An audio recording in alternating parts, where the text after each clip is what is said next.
Hello, everyone. Welcome to this edition of Indian Sun. Our Prime Minister, Mr. Narendra Modi, recently traveled to Japan and spoke about strengthening the collaboration of Indo Japan to make it more robust, helping both economies to grow. Organizations like Suzuki have also played a very huge role in developing the Indian economy. We can say Japan has been the best friend for India always. Today, we have with us the founder of Trusted Corporation Japan. She has approximately 2 decades of experience building her own startup for the first 12 years and then helping organizations innovate and ideate for the last 6 years. She has exposures to the entirety of the startup ecosystem and she can help us walk through the economics of startups. She is also the member of board of directors for Global Entrepreneurship Circle. Fariza, very welcome to the Indian Sun platform and thank you for taking out time for us. Thank you, Sachin, for having me today. I'm super excited to share information from Japanese startup ecosystem today. Thank you very much. Faiza, before we start, we just wanted to understand 12 years with one startup and then 6 years helping corporations across Japan and Europe. How has been this journey? It's an amazing journey. Once you got used to entrepreneurship journey, it's like very addictive. Of course, it has ups and downs, a lot of learnings, but yeah, I would never choose different path for me ever. And how is the ecosystem of startups in Japan evolving? I would say Japanese startup evolving is really for the last 2 years started to pick it up.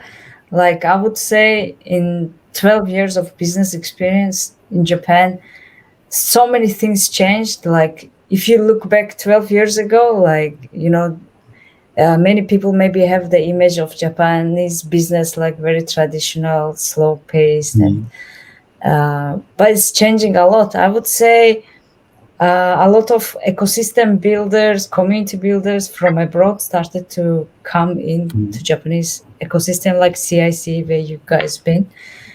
And yeah, for the last 2 years, it's shaping really fast because the main ecosystem players started to come in, not from only Japan, also from abroad. Yeah.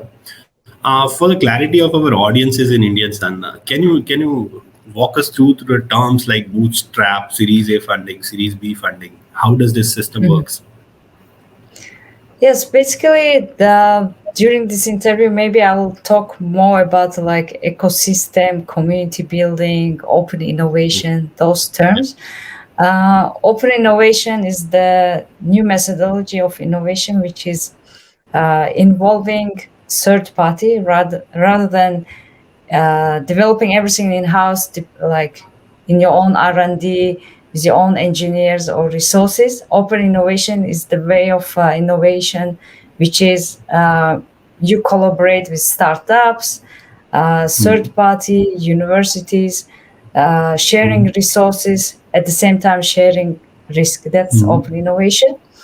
And startup ecosystem, I think, depending on countries, maybe definition might be a bit different, but it's the ecosystem that basically help the businesses, ideas come together like naturally, like not only with one company, but I would say like in the ecosystem, we need the important players, which is like universities, startups, large companies, and venture capitals. We need all these players to make the ecosystem thrive and new ideas actually realize and become successful. Yeah, very rightly said. Do you think India and Japan can work together and grab a good position in this startup?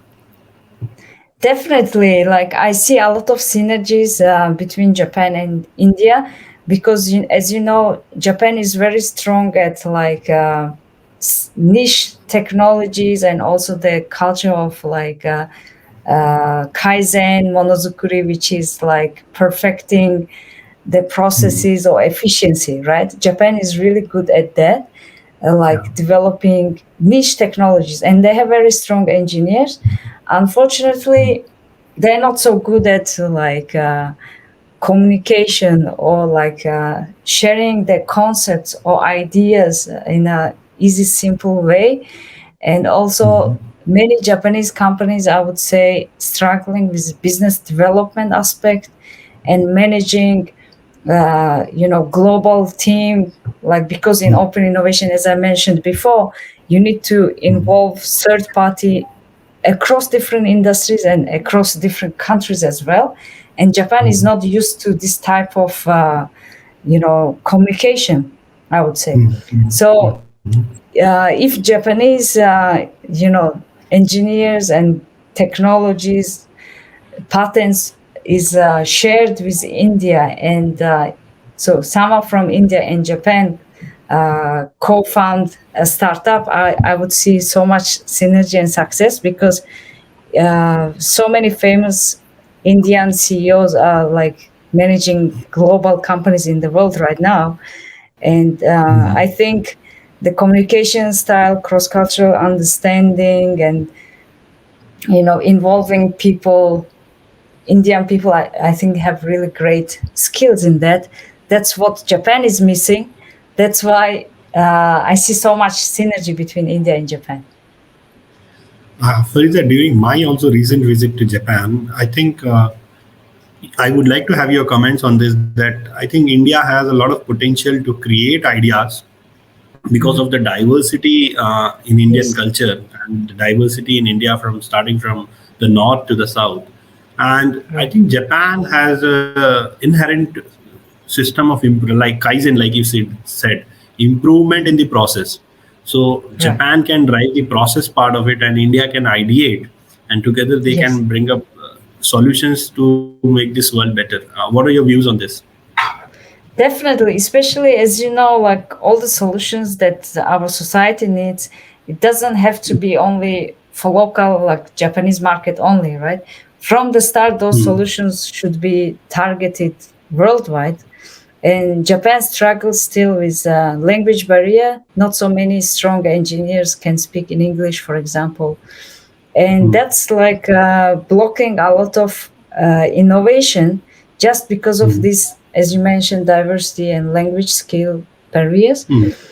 And if you guys, for example, help Japanese startups or Japanese innovation projects go global from the start with the language Hmm. skill and the communication skill and Hmm. the Hmm. diversity, understanding the needs of different market, that would Hmm. be a really strong asset for Japanese innovation ecosystem. So when I can see trusted corporation working with Indian ecosystem and Indian startups. Yeah, I really hope so. I would be happy to access to more Indian innovation ecosystem in future. Thanks to you guys. Yes. Thank you very much. Fariza, since a lot of investments go into startups, and many of them are still not making profits, do you think that Right. startups have a positive impact to the economy in a real sense? Yes, definitely. Because, until recently, even Japanese government was like very reluctant in terms of supporting startups. It was seen as Mm. like, it's trend abroad in Silicon Valley and Israel. Everyone's talking about Mm. startup. What exactly is it? Like, should Japan, as a government, invest in startups business more, right? Mm. And plus, like, even investors in Japan were really like, for them it was completely new, to invest Mm. in startup, as you mentioned, that doesn't make money for Mm. some Mm. years. But now the view is changing.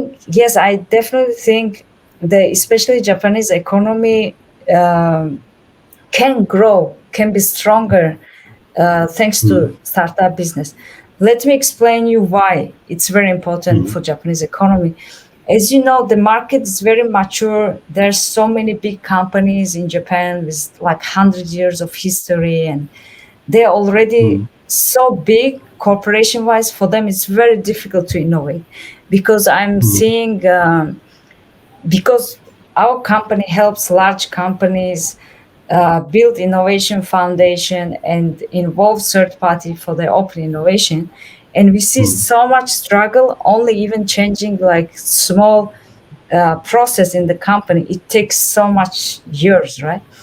So this Yeah. way, large companies would struggle to, adapt to these fast changing society needs, and especially now sustainability, and also like we have like climate change and so many problems, and for large companies it's Mm. very difficult to adapt to this.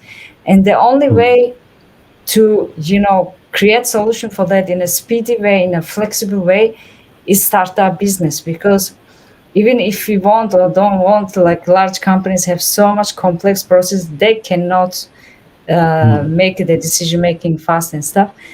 Even like, Mm. for example, CEO of large company cannot make Mm. decision. If they want to start something small, they have to go back and talk to board members, right? So that's like Yes. normal processes Mm. of big companies. But startups, in other hand, can make decision in a very speedy way. They can Mm. adapt, they can pivot very fast. So they are the future, because Japan had that period like few years ago when those companies grew, like economy grew. But Mm. unfortunately, they cannot depend on large companies' innovation anymore. That's why the government decided to hands-on support startups, because they see startups is the future for them to grow the economy again. Yes. Mm. Mm. Farida, you very rightly said about the complexity of decisions in corporations. But do you think that such large corporations will trust a startup very soon to form a solution, because they would be working in a team which is working for long for them? So why would they Yes, yes. trust a startup rather than their own employees? It's very good question. That's the, like, in Japan, this is exactly what the discussion is happening every day. Like, innovation team and investment team of large companies approaching startups, like they see good synergy and they want to use those technologies or solutions. But when they bring those solutions inside the Mm. company, the Mm. R&D team is not collaborating, or other team is not aligned. They suspicious, saying, how come we are, as R&D with strong engineers, we've been like researching this for 50 years. Why this Mm. startup that was established 2 years ago knows better than us? Or why should we Mm. work with them? Mm. So this is exactly the conversation that's happening in Japanese corporation. Not so many people still agree to open innovation methodology, but Mm. because there is no clear definition which part of innovation they should do closed, which part they Mm. should do open. So we believe it doesn't have to be everything open innovation, right? Depending Mm. on the phase, companies need closed innovation, and then like open in some, depending on the project. So there is no Mm. clear definition on that. That's why companies are struggling. But Mm. definitely, depending on the project scope and like the needs, open innovation involving startups is a must, because you know one company developing everything in house, even if they have resources, it would be too much expensive and time consuming.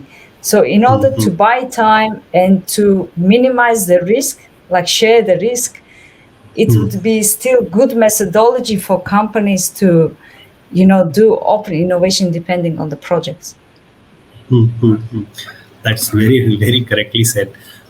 Do you think you have been working in different ecosystem and must be knowing about India working as startups also? So, what you think we are doing good in terms of startups, and what can we improve in terms of building up startups in India? Yes, unfortunately, we don't hear much about Indian startup ecosystem in Japan.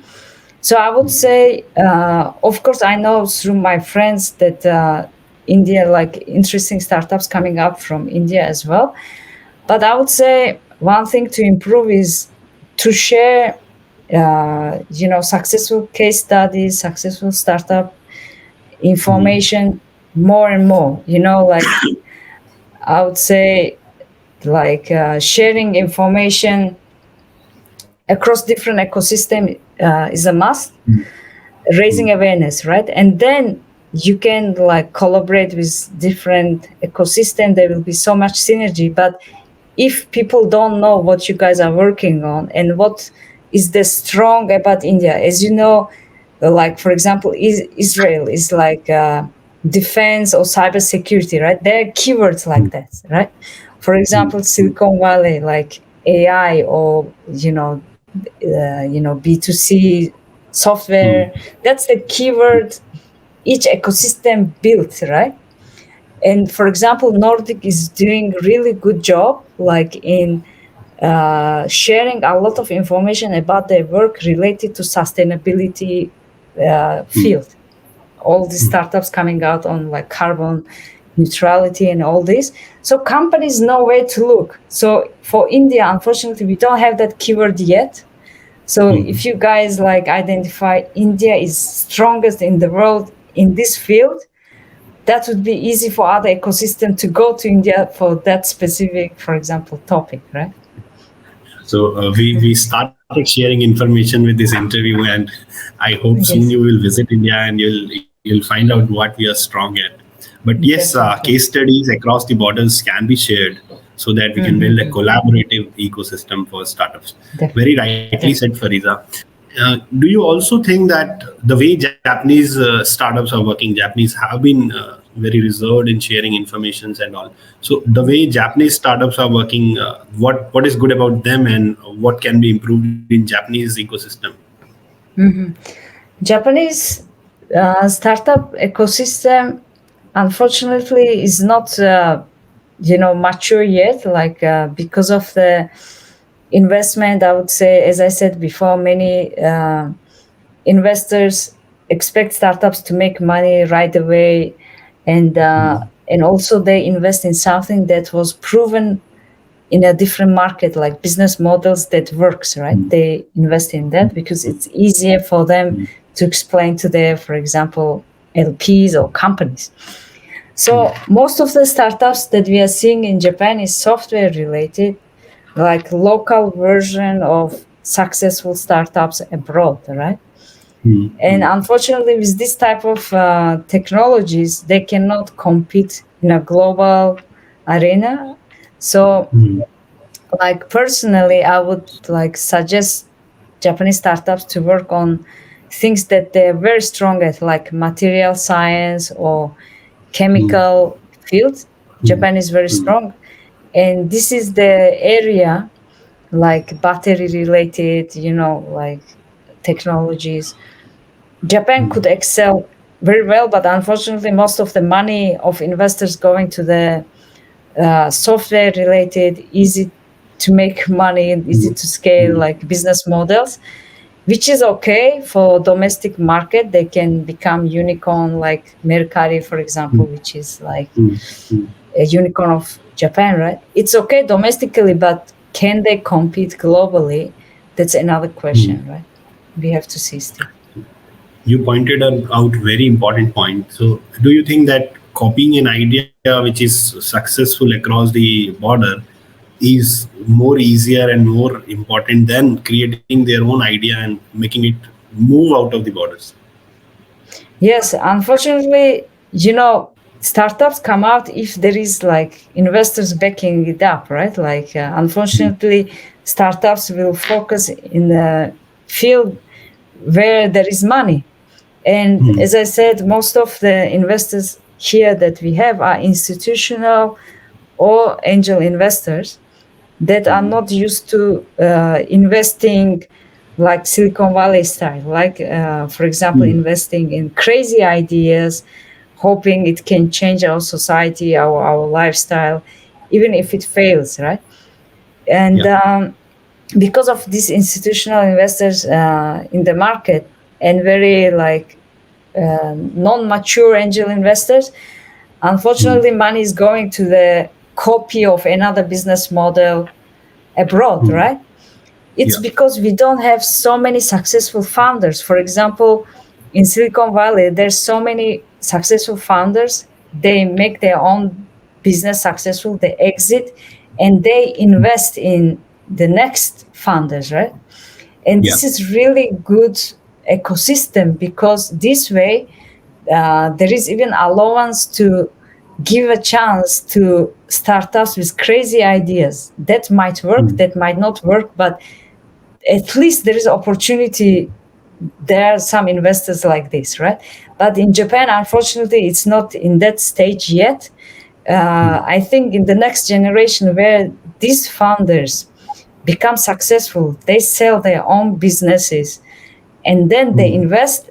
Probably in the next phase, Japanese startup ecosystem will invest in crazy, innovative ideas, which is not copy of existing businesses. I'm hoping, yes. Wow. So, you know that while in Tokyo, we also spoke about innovation, whether every innovation cannot become a business model, but every business model will walk through innovation. So, what is your definition for innovation, and how do you think it works in the betterment of the economy? So innovation, every country defines in a different way, but in my opinion, innovation should impact almost everyone in the world, change the lifestyle of people for better, right? So raising a little bit the standard of life in a global way would be the great innovation, and that's what I'm working on by connecting companies across different industries and countries, because we believe for innovation it cannot happen if the team is not diverse, or also people's background, right? For example, maybe I see some problem in a different way because I came from Uzbekistan, I grew up in that certain environment, and you see a problem from different angle, and maybe your solution is different. So I believe innovation can happen only if people come together, bring their resources, bring their assets, and co-create solutions, bringing different solutions from different angles and backgrounds.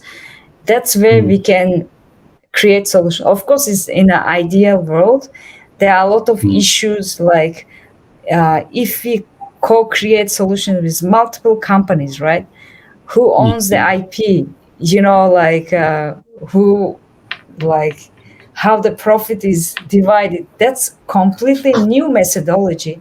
So we should even consider about the practical aspect of legal issues, IP issues, and patent, like how you register the patent. It will be all completely new processes. That's why it has a lot of issues.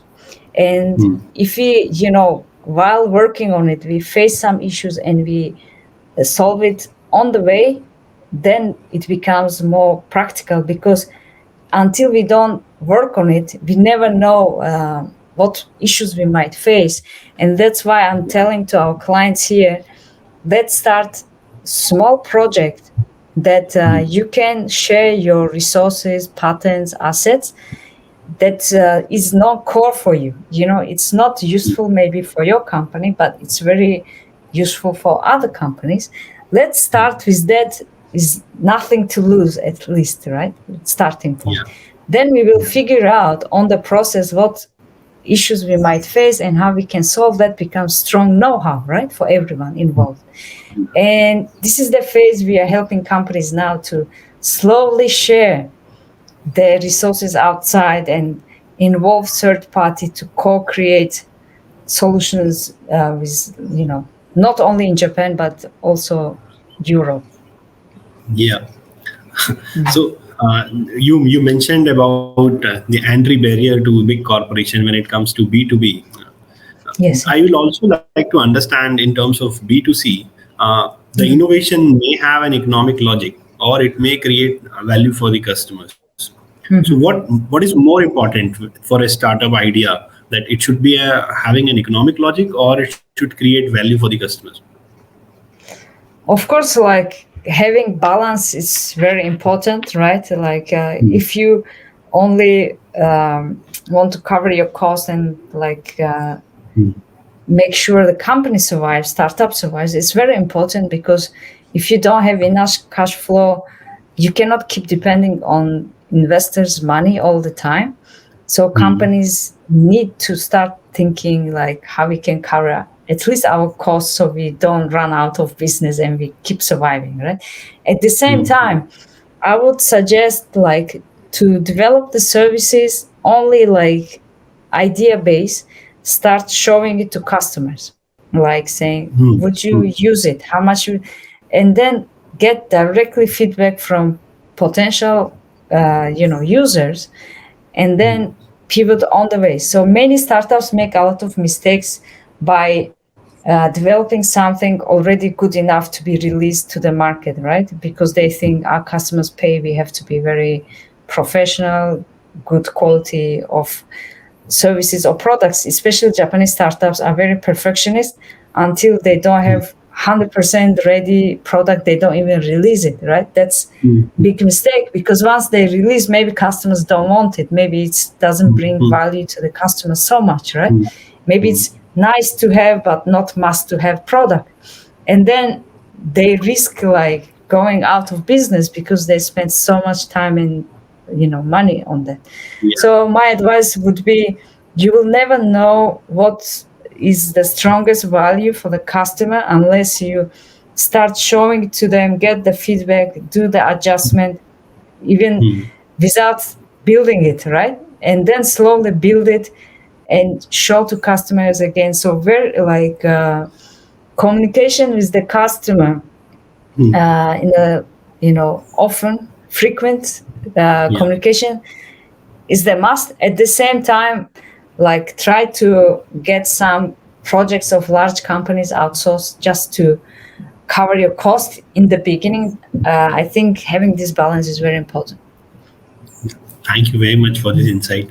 I have been recently to the Cambridge Innovation Center in Tokyo. How do you think CIC Tokyo is working towards boosting the startup culture in Japan, and how Trusted Corporation is helping in that? Thank you. Yes, when CIC Tokyo opened 2 years ago, we were the first one to join the community because we were waiting for a community like this that didn't exist in Japan yet. There were a lot of like shared offices, it's just office. You go there, you do your work, but there is no community, there is no collaboration, sharing ideas.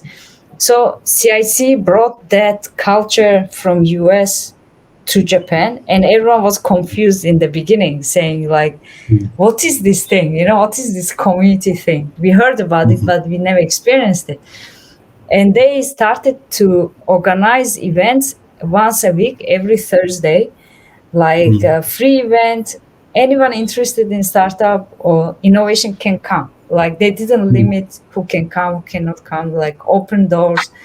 Like they had speakers every week for 4 years. Venture Cafe started to connect people, and people started to understand that, okay, that's how people network, that's how people casually create projects then, and how they help each other. This was completely new concept, but they started it like with Venture Cafe 4 years ago, and then they opened the office that you saw, like very well designed, easy to communicate, easy to network, and easy to have meetings casually, right? So I would say it's not so difficult to build successful community, but it's consistency, right? Like keeping doing event every week is hard work if you think about it, finding for speakers and promoting. So they did really great job to bring the culture of the startup and the community.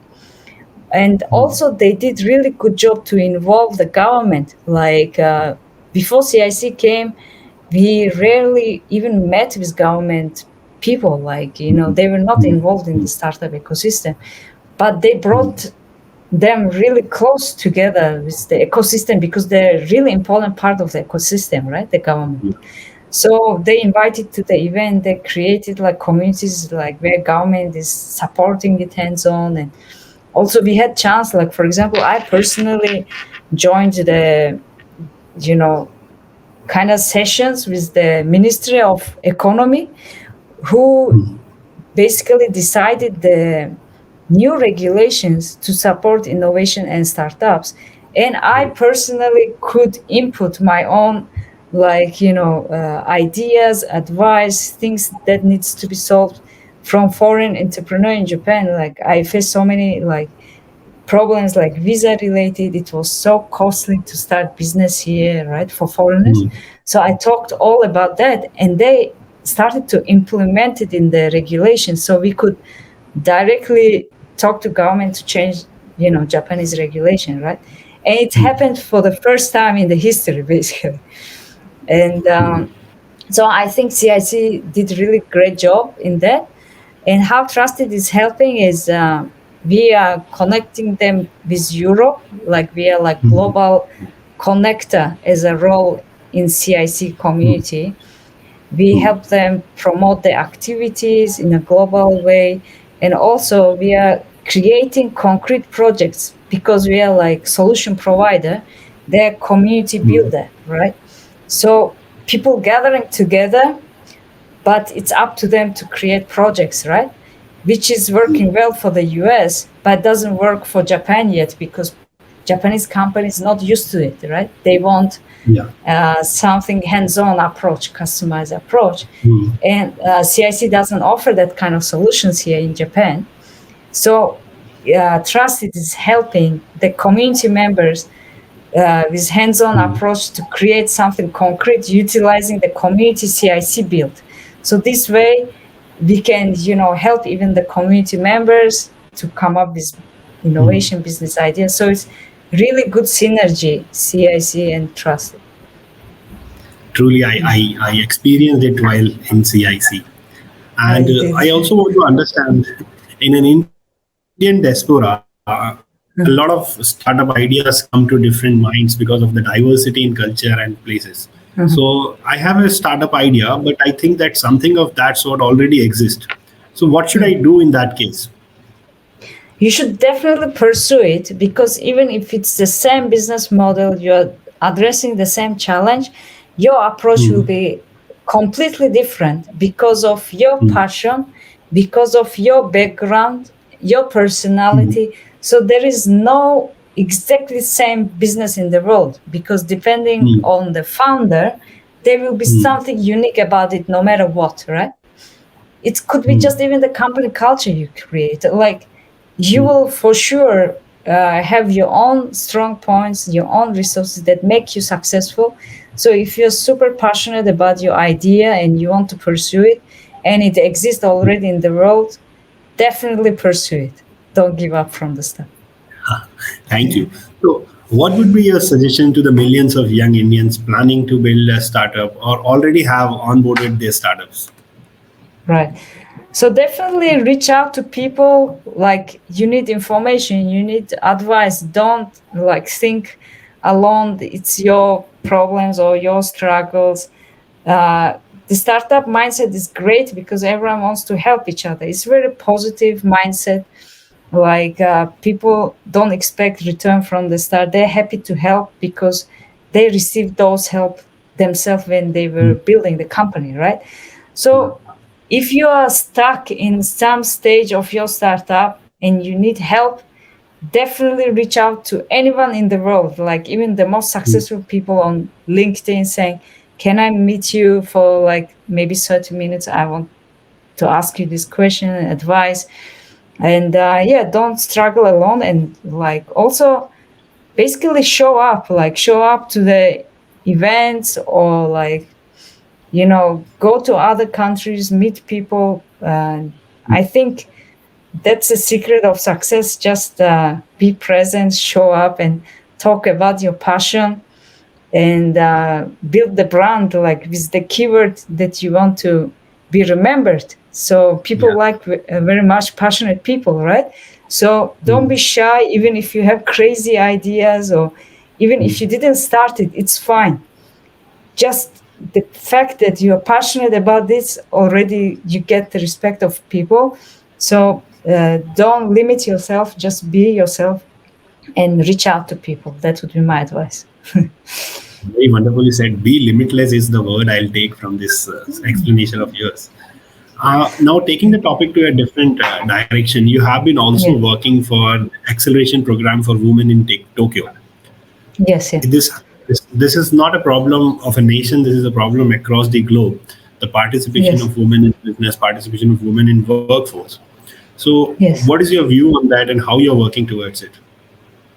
So this is really amazing accelerator program that is Tokyo government is running it. It's government accelerator program, right? And they're trying to encourage more women to start their businesses. So I would say the most important thing when we are mentoring, we are like helping them to understand that they can start business in any field, basically changing the mindset. Until now in Japan, there was like stereotype image of what women can start business in what field, right? It was Mm, usually like bakery, food related, cafes, mm, or like mm, fashion related, or like perfume. Those kind of fields were seen mm, for women to start business.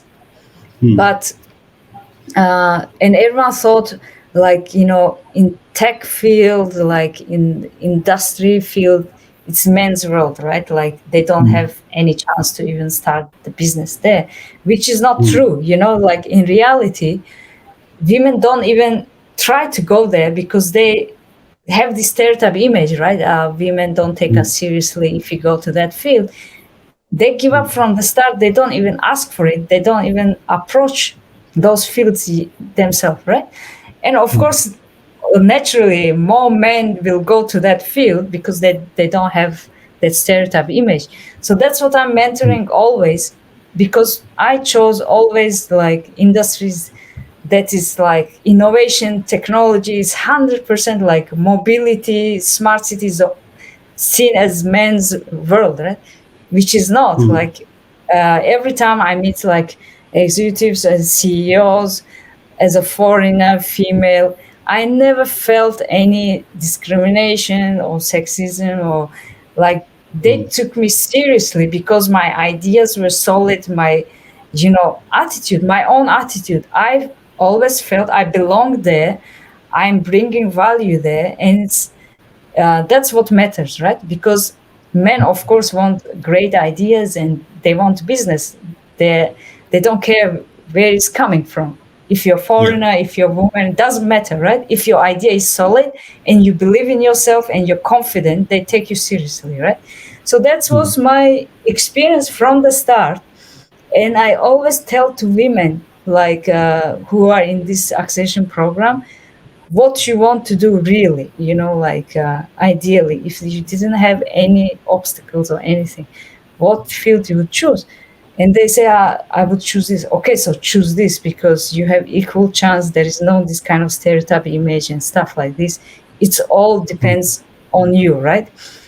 Maybe corporate side is different. I never experienced corporate life in Japan because mm, as soon as I graduated university, I started my own business. So I was always approaching everyone as a CEO. So mm, maybe it's different. I heard many crazy stories where like women are discriminated still in Japanese corporation and stuff. So I don't know that part, but if especially they are starting their own businesses, they are like founders, they should throw away that stereotype and basically start changing the business world, right? So it's, I would say, it's more to do with your own mindset and your own attitude and how you view basically, situations around you, right? That's my opinion. Uh, Thank you very much. Your comments remind me of a very important aspect that when we talk about Wi-Fi, it was innovated by a woman. When we talk about Uh-huh. dishwashers, it was innovated by a woman. When we talk Uh-huh. about car wipers, car air conditioning, everything was Yes. innovated by a woman. So Yes. the ideas definitely come from the woman, and has actually changed the world. Yes. Yes. Definitely. Fariza, we come to an end of this session. Thank you very much for your time. Any last Of comments course. from you? Thank you so much for having me today. I really appreciate the opportunity to reach to people in Indian startup ecosystem. I'm always happy to network. Please reach out on LinkedIn or Facebook if you would like to discuss your ideas or any projects innovation related. feel free to reach out. I would be super happy to network and hopefully go to India and meet people there in person soon. We would be definitely waiting for Trusted Corporation and Fariza to come to India and understand the startup ecosystem in India better. Thank you very much, Thanks so Fariza. much. Have a very nice day. Thank you for taking out time. Thanks so much, Sachin.